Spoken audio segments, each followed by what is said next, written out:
नवरात्रि पर यूपी की योगी सरकार का बड़ा फैसला। सरकार नवरात्रि में कराएगी दुर्गा सप्तशती पाठ। रामनवमी पर अखंड रामायण का भी पाठ होगा। सभी जिलों के जिलाधिकारी मंडलों के कमिश्नर को इसका निर्देश जारी किया गया है। रामनवमी पर अखंड रामायण पाठ, दुर्गा सप्तशती पाठ होगा जब नवरात्रि होगी। यह सरकार का फरमान है। सभी जिलों के जिलाधिकारियों को यह निर्देश दिया गया है। डीएम मंडलों के कमिश्नरों को निर्देश दिया गया है। 21 मार्च तक सभी तैयारियां पूरी कर लेने के आदेश दिए गए हैं। तो यूपी सरकार कराएगी नवरात्र की पूजा।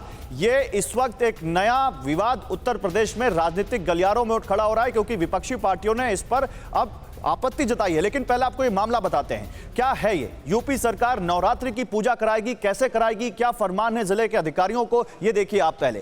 क्या है ये फरमान? जिला, तहसील, विकास खंड स्तर पर समितियों का गठन किया जाएगा। सभी जिलों को 1-1 लाख रुपए सरकार की तरफ से दिए जाएंगे। देवी मंदिरों, शक्तिपीठों में दुर्गा सप्तशती का पाठ होगा और इसके अलावा देवी गायन, देवी जागरण और झांकियों का भी आयोजन किया जाएगा। कार्यक्रमों के प्रचार के लिए होर्डिंग्स लगाए जाएंगे। सोशल मीडिया पर भी इसका प्रचार किया जाएगा।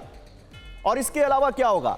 महिलाओं के शामिल होने पर खास जोर दिया जा रहा है। 22 से 30 मार्च तक नवरात्रि पर्व है और उस दौरान यह होगा।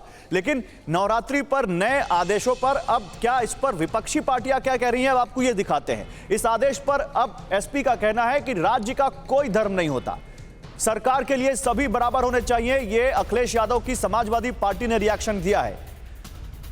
समाजवादी पार्टी का कहना है कि राज्य का कोई धर्म नहीं होता, सरकार के लिए सभी बराबर होने चाहिए।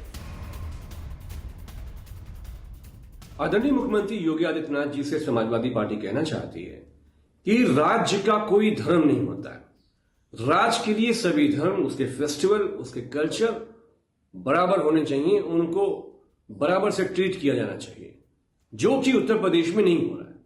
यह बहुत अच्छी बात है। चलिए कि आपने 1-1 लाख रुपए धार्मिक आयोजन के लिए आपने जिलेवार जारी किए हैं, लेकिन मुख्यमंत्री जी हम आपसे एक निवेदन और भी करना चाहते हैं कि ये जो आपने 1 लाख रुपए दिया है, इसका इस्तेमाल पूरा हो जाए।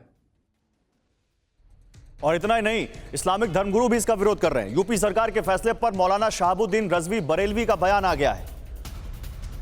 योगी आदित्यनाथ यूपी की सभी जनता के सीएम हैं, यह कहा है रजवी ने। दोनों समुदायों के लिए काम करें, यह कहा है रजवी ने। सीएम को शपथ का ख्याल रखना चाहिए, यह कहा है मौलाना रजवी ने। सुनिए। कि वो उत्तर प्रदेश के वजीर आला हैं और एक बड़ी जिम्मेदार कुर्सी पर बैठे हुए हैं। संविधान की शपथ ली और सब धर्म के साथ, सब लोगों के साथ इंसाफ की बात कही गई और उसका उन्होंने हलफ लेते वक्त वादा किया था। जहाँ तक एक ख़ास तौर पर एक ख़ास समुदाय के लिए घोषणाएं की हैं, 1-1 लाख रुपया हर ज़िले में इस आयोजनों पर खर्चा करने के लिए, तो ऐसे ही दूसरे मज़ाहिब के लोगों का भी ध्यान रखना चाहिए और दूसरे मज़ाहिब के लोगों के कार्यक्रमों में भी इसी तरीके से अगर घोषणा करें तो मैं समझता हूं कि फिर बहुत सारे तबकात के लोगों का भरोसा मुख्यमंत्री पर कायम होगा। और हमारे रोविंग एडिटर पंकज झा इस वक्त हमें ज्वाइन कर रहे हैं, सीधे उनके पास चलते हैं। पंकज, देखिए यहां पर विपक्ष का साफ साफ कहना है कि सरकार तो सभी धर्मों की होती है, तो फिर नवरात्रि के लिए या फिर रामनवमी के लिए ही फंड क्यों दिया जा रहा है? बताइए क्या इस बारे में और जानकारी है।